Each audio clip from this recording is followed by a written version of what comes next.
Halo. Halo, Assalamualaikum. Salah. Encik Azaman. Saya Amy dari Jahitan. Ya. Saya nak sampaikan ni pesanan daripada bos saya. Ya. Yang baju yang kain oren tu Dah salah. tak siap laki lah. Kenapa? Seluar dia tu kita orang terpotong pendek lah. Terpotong pendek. Oh, Macam mana boleh terpotong pendek? Allah, dia macam silap bajet. Tu Macam mana pula tu? Memang saya tak semua colour tu sama. Sebab saya boleh buat tu colour tu sama. Sebab masalah memang kalau abang pakai memang teruk lah nampaknya. Sebab dia macam dah singkat sampai lutut. Habis macam mana? Dia orang nak bagi duit lah ni? Nak cakap tu saya tak berani nak cakap lah nanti. Macam mana pula tu? Ada seluar lain tak? Seluar oren bang. Tahu Ren? Abang jangan ketawa bang. Tu nak buat apa lagi? Macam-macam lah korang ni. Kalau nak raya pula terpotong pula pendek. Masya Allah. Tak apalah abang. Abang saya cadangkan itu je. Kalau nak pakai yang oren, Apa? baju dengan seluar oren mana-mana. Kalau tak ada pun track shoot. Ya ke? Tak apalah, nanti saya jumpa. Track bottom Tanya oren. ada. Track bottom oren ada. Oh, saya bottom boleh?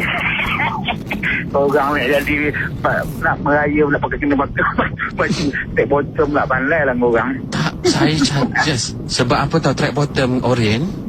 Bukan orang perasan, bukan kalau pakai dengan samping. Juga. Yang tak tahulah saya. Bukan track bottom. Kau pandai, kau jangan saja. Anak buat saja saya satu. Pensal saya pergi.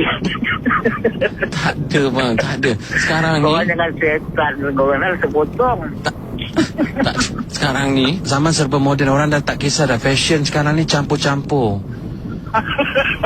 Kalau abang pakai raya nanti abang pakai baju Melayu, bawah pakai track bottom, nampak semangat kesukanan. Satu Malaysia.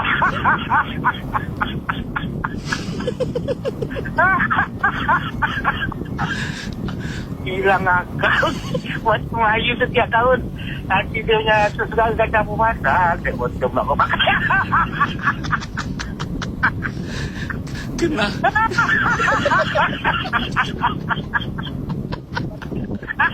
Itu orang kebiasaan namanya.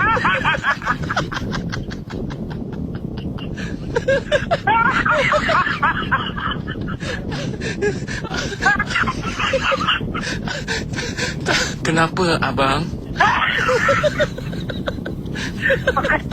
Pakai baju Melayu. Jangan lah korang. Abang, lepas tu kan, kalau tetamu datang, abang hidangkan air oren.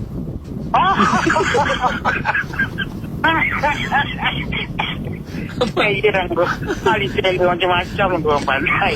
Abang ni ketawa je, abang memang tak marah. Baguslah isteri abang dapat abang yang penyabar macam ni. Apa? Abang, Kau nak potong saya pendek. Kau jadi betina lah. Pakai Melayu, pakai saya pendek. tak apalah abang. Kalau abang sporting macam ni, saya pun suka. Saya tak kena marah dengan bos. Tapi jangan lupa fashion kita tahun ni, baju Melayu dan track bottom, okey? Kalau abang setuju, abang datang ambil ya. Kita jumpa. Kita jumpa hari nanti. Abang datang jangan datang dekat kedai kita orang. Abang datang je kat ni. Mana? Kat Konti Hot FM. Oh, dia. Gila. Kau dari mana? Ini apa? Ini Faizal Ismail bang. Faizal Ismail? Ya bang. Oh, why? Abang Azaman. Ya, saya. Amy nak bagi tahu abang baru saja terkena. Ya. Pengalaman hangit. Yes.